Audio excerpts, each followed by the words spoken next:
Because weren't you going to tell me what I need to do?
What am what am I saying? The queue again?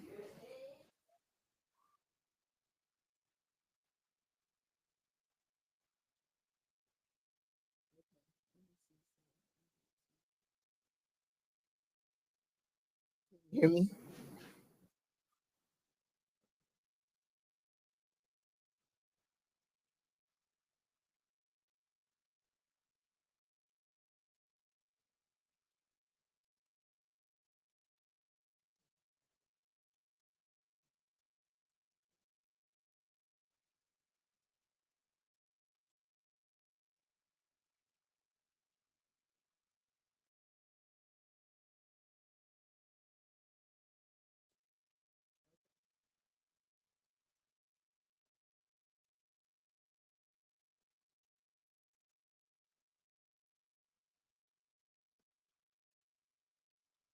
But you can cut all this talking we doing out, right?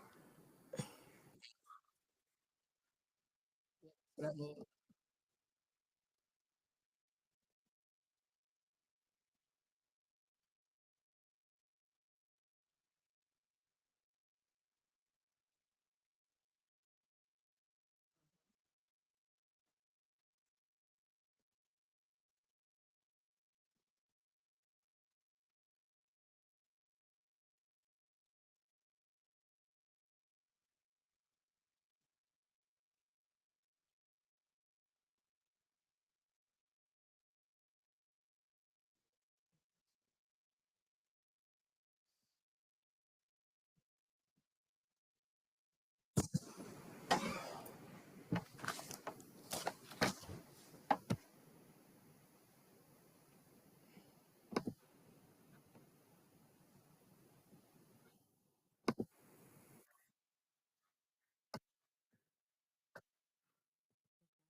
what's up, people? What's up, my J. Cole family? Welcome to the Real Autism Podcast, where we share relevant, effective, actionable living strategies and solutions. This is episode 17. And are you wondering who your guest is? Voila, it's me. I am your guest for this episode.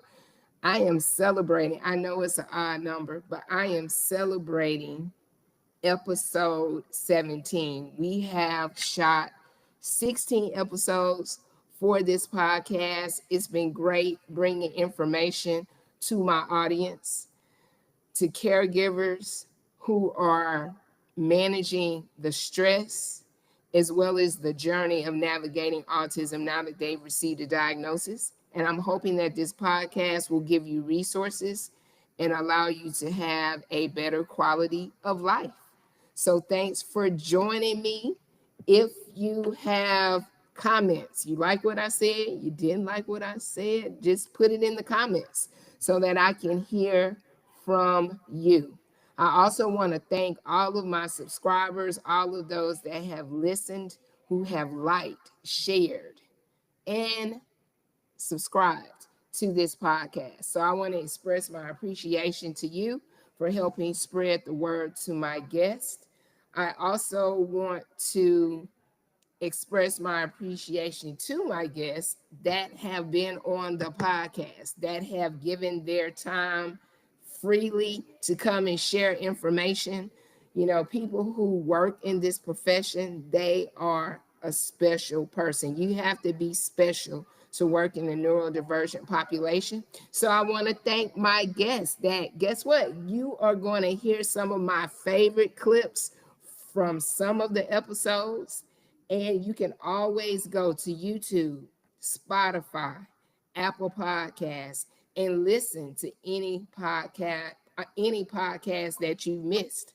So hopefully, once we go through some of my favorite clips, it'll pique your interest and you will go and listen for yourself or share it with someone that may benefit from this information. So without any further ado, let's jump right into it. I am going to run my first clip from episode 1 with Miss Shayla Collins from Diane Loves Living. Let's check it out. Just have to pay attention to the individual person because guess what? They're no different than us, right? So if I have a friend and she's going through something, I want to pay attention to what's going on with her. And it's the same thing. They're individuals, they do need some guidance, but they feel they have emotions, they, want to be social, they feel just like we do. So it's no different. And so you just have to pay attention because I work with nonverbal individuals a lot of times, and they can't communicate to me what their needs and wants are. So I have to be observant. Also, routine is key.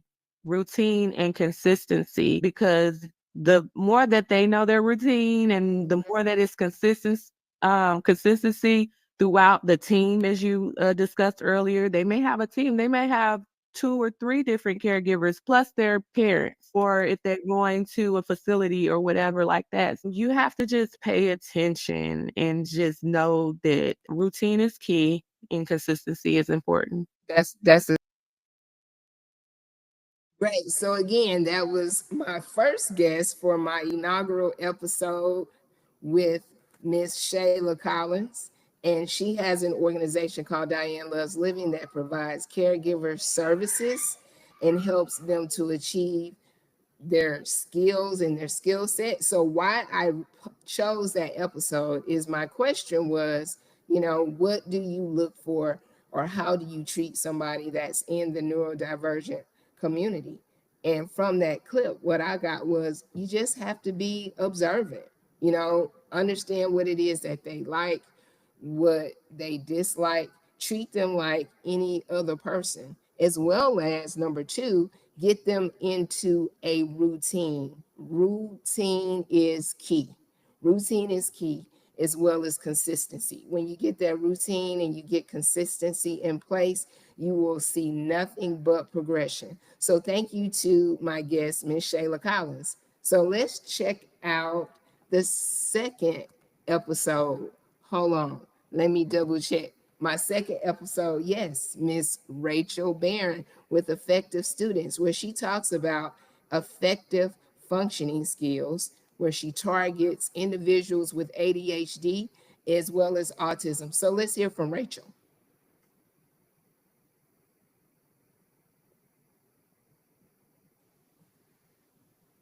People with ADHD get more negative input than they get positive input by an exponential amount. I would say for every 10 comments, 8 are corrections or redirections versus 2 positives, right? Right. So there's a conversation in the ADHD community about rejection dysphoria. And I'm sure it applies to kids with ASD just as well and adults. So I did a training on ADHD and its prevalence, and I had a bunch of educators brainstorm. When I say the word ADHD, what comes to mind? Mhm.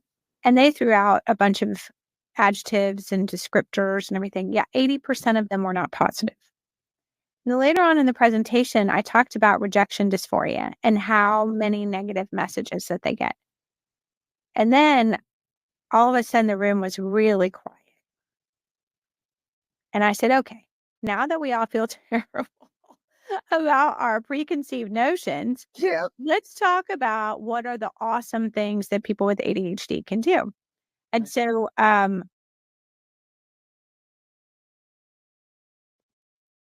So thank you to Miss Rachel Barron with Effective Students. She has her own company. You should check it out. She provides executive functioning skills that are effective at helping individuals with ADHD as well as autism with time management, organization, just being able to manage their lives. Not only is that good for the person that's in the neurodiverse community, it's also good for caregivers because in order to manage this autism journey, it's very important to be organized and manage your time and maximize it to the best of your ability. So what I enjoyed most about that clip, she used a big word, rejection dysphoria. And at the end of the day, we find ourselves with the ADHD population and or autism always providing correction in terms of their behavior. And a lot of times that's perceived as negative input because we're saying, stop doing this, don't do this, move over here, do this. It's like a drill sergeant. And none of us want to be in that position or feel that way. And so, in one of her examples she gave when she was working with educators, 80% of the time, well, she asked them to describe ADHD. And essentially, most of the commentary that they gave was perceived as negative, which is the term she used, rejection dysphoria. So, what can we do to reverse that? It's important to try to reverse that ratio of 80% negative, 20% positive to 80% positive, 20% negative, and just try to promote positive reinforcement as well as instead of negative reinforcement. And to be sure we just don't have an unconscious, is what we call it, an unconscious bias about how we treat someone who's in the neurodivergent community. We want to treat them with the same dignity and respect as we treat everybody else. So the lesson learned there is let's tap into the potential. Let's not spend a lot of time on their struggles. Let's tap into their strengths and what they do well. So thank you, Miss Rachel Barron, for your knowledge during episode 2. So when we move into episode 3, we have Dr. Danette Taylor. She is an autism, well, really not autism. She has an autism son named Quincy. However, she is an educator, or at least a former educator, who now became a family advocate. So let's hear from Dr. Taylor in episode 3. What are the legal rights for children with disabilities in the education system that every parent should be aware of? So there are quite a few of them, right? And obviously I can't go over all of them, but I'll tell you some hot ones. And I'm going to start with the hottest of them all. Every parent needs to know their dispute resolution options. So when there is a disagreement with you in the school, know that there are processes and systems in place for you to dispute what the school is doing. Okay. There's a state complaint. There is an Office of Civil Rights complaint. I know they're doing what they're doing with the administration right now with that, but that's another story. There's mediation as well. Okay. So those are the top 3 that you can do, especially in Georgia, without a lawyer. If you're going to file a due process complaint, you can file it on your own. But if you have to go to a hearing, I don't really suggest a parent go to a hearing on their own, but you can. So the number one thing to know is that if you do not agree, you don't have to roll over, because so many parents are just like, well, they told me no, and they walk away and they just accept it. Okay. And I'll give you a quick story. I have a call. So that is my friend and colleague, Dr. Danette Taylor. Again, she is a family advocate that supports many families in partnering, collaborating, advocating for their neurodivergent loved one. And what I like most about that clip is it is imperative that parents, guardians know what their legal rights are. Many times when you're in the IEP meeting, they give you this sheet of paper and say, hey, do we need to review legal rights? It's in all of this tiny writing. And so we just gloss over it and say, we're familiar, and we don't read it. I mean, I've done it, but it's important to read through those documents. It's important to know that there is a due process that you should have as a parent of someone who is going to school in the school system. Familiarize yourself with that and hold the district and the school accountable to following that process. If you want to learn more, that was a great podcast. She dropped a lot of nuggets because she's sharing it from the perspective as a caregiver as well as an educator. So she's seen it from both sides. So thank you, Dr. Taylor, for joining me on the podcast. So as we move, episode 4 with Miss Megan Timko. She is the founder and CEO of Parallel International, where they focus on transitional planning. So when you hit that age of 18, what happens next? She talks a lot about that. So let's hear from Megan. Take your pick. I know you have several, yeah. right? Okay, let me get out my notebook. So I'm going to talk about it on both sides. For the caregivers themselves, there is codependence, and it's necessary. You have to be the champion for your child when they are in school. It is how our system was set up across our country, across our educational institutions. I'm not saying don't do it. What I am saying is be cognizant of what that's doing. So as somebody approaches adulthood, it's real hard from a caregiver's perspective, and this is experience now over the last 5 years, to all of a sudden say, okay, now you're independent. I mean, that's hard. You've been driving somebody to school every day sometimes, you've been packing their lunch, you've been checking in with the para, you've been checking in with the teacher. You're going to 504 meetings or IEP meetings once, twice, 3 times a year. You are the quarterback. And then all of a sudden, transition is like, don't be the quarterback. Let this person be independent. They need to make all their decisions. They need to make their own sandwich. And you're like, wait, what?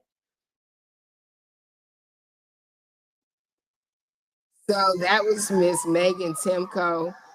What I love most about my podcast, and the reason why it's called The Real Autism Podcast, is because all my guests are real. They're not giving you this false narrative. It's not prim and proper. They're telling you the real deal. And as a parent of children on the autism spectrum, I think it's important to talk about that. So in that clip, she talks about codependency. So what does that mean? That means your loved one is dependent upon you to do all these things.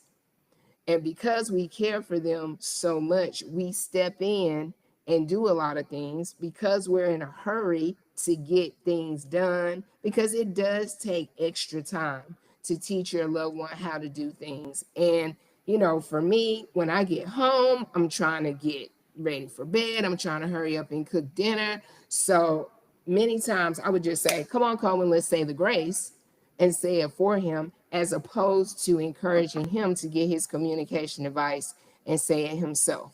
So it's important to start early. What Megan is saying in that clip is, yep, you've been the quarterback and all this time you are going to lead, but it's important to give your loved ones the playbook. show them what it is that they need to do, and put them in the game and let them do it themselves, make the mistakes, because from that you grow from your mistakes. So thank you, Megan, for joining the Real Autism Podcast. So now we are going to move into episode 5. Episode 5 was with Miss Trinae Hall, who is the behavior specialist that supports Jasmine. She supports many clients within Atlanta in the surrounding areas.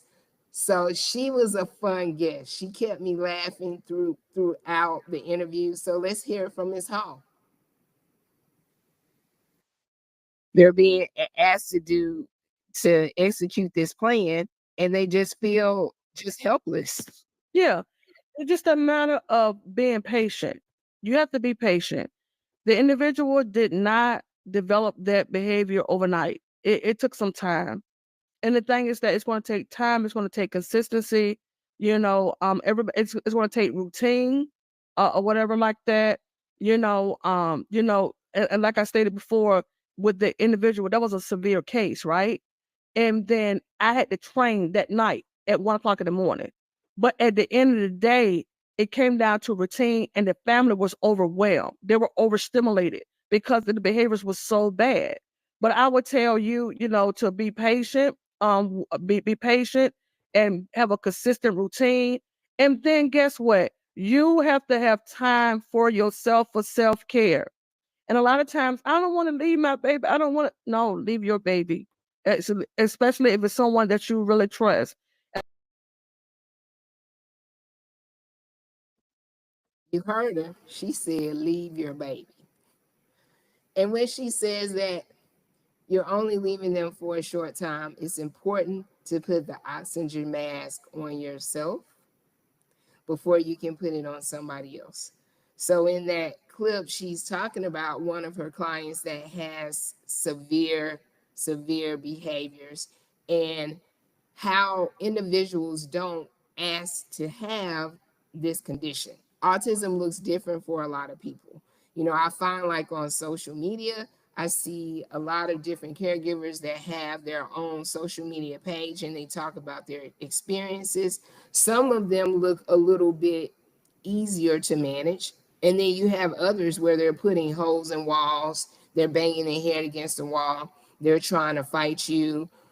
Either way it goes, many of these individuals, they didn't ask to be put in this position. So as Ms. Hall said, it's critical to have patience and to be in the mode of teaching them and helping them with behavior modification. So thank you, Ms. Hall, for being on the podcast.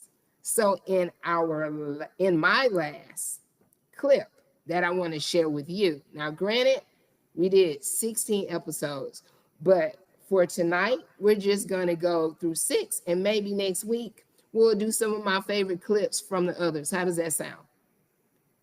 Good, I hope. So let's move on to Dr. Rebecca Eswine, who is a special needs educator. Let's see what she's talking about.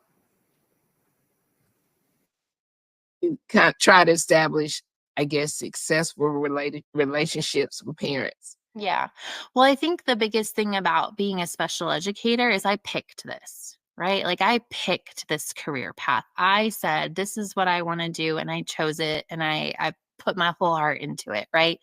As a parent, you don't get to pick. You don't get to decide whether your child is born with a disability or not. Like, they are born and you're grooving along, and then all of a sudden you're like, oh, wait a second, that's not maybe what I expected, right? And so I think that, like, coming from that perspective, like, that's always been my first, like, step number 1, right? Like, I have to have empathy and understanding for the fact that, like, you as a parent do things that I will never understand. I will never walk in your shoes in the same way when I'm in the classroom doing that. And so I always have to start with that.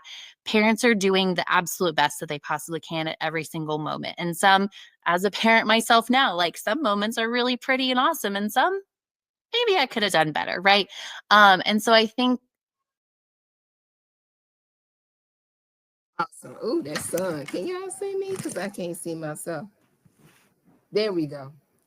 So in that clip with Dr. Eswan, shout out to Dr. Eswan because she was Coleman's teacher for the 3rd, 4th, and 5th grade until he moved to middle school. How do you develop a successful relationship with a parent? And I think she gives perspective when she becomes a parent herself, and she knows what it's like. And she knows it's hard. It's hard for any parent, even when you're dealing with a neurotypical child. So imagine if you have some additional things going on with your child, it makes it a little bit harder. So what I got from that clip is she learned as an educator to just be more understanding about what that parent is doing, less critical, and to know that they are doing the best that they can with the cards that they have been dealt. So a lot of what we heard in these clips is 1, patience, 2, consistency, 3, routine, 4, being observant, 5, this is not the words they use, but in terms of being less codependent, giving them an opportunity to thrive, all of those things. So not only is this good for caregivers to know, but if you are the family and or friends of families that have to deal with navigating the journey of autism, remembering those 5 things is really all you have to do. You really don't have to go out here and get this special training to provide support for families. Just be patient, be supportive, and you can go from there. So as we wrap up the clips from the first 6 episodes, again, I want to thank all of my guests. And you were here from about the other episodes. I'm not going to leave them out. But in the meantime, you can always go to YouTube, The Real Autism Podcast, and you can see all of the episodes, as well as you can go to Spotify or Apple Podcasts. And remember, I want you to like, share, and subscribe. You know what? I'm going to turn this way because I want to be able to see y'all, and I want you to be able to see me. So as we wrap up again, there are 2 things that J. Cole is doing that I want to invite everybody out to, and it's for neurotypical, neurodiverse. It is Jasmine's Autism Walk, held on the 2nd Saturday at, where is it held? Oh, Silver Comet Linear Park Trail in Powder Springs. I invite you to come out on the 2nd Saturday. We've had a great time. I think we started in June. We're doing it this coming Saturday. And if you can't come, but you're walking, I have friends all over, and the way they support, they join us virtually and they just walk at the same time. So if you're in the Central Time Zone, that would be 8 a.m. for you. I plan on going live on IG, and you can join me on camera live. We can support Jasmine's Autism Walk from anywhere. And then secondly, on the 4th Saturday, we have J. Cole's Kickball Crew, where we bring everybody out, neurotypical, neurodivergent, to work on kickball techniques. All of these events work on socialization and making friends. So I invite anybody that is neurodivergent, you don't have to have autism, or even neurotypical to come out. We do have volunteer opportunities.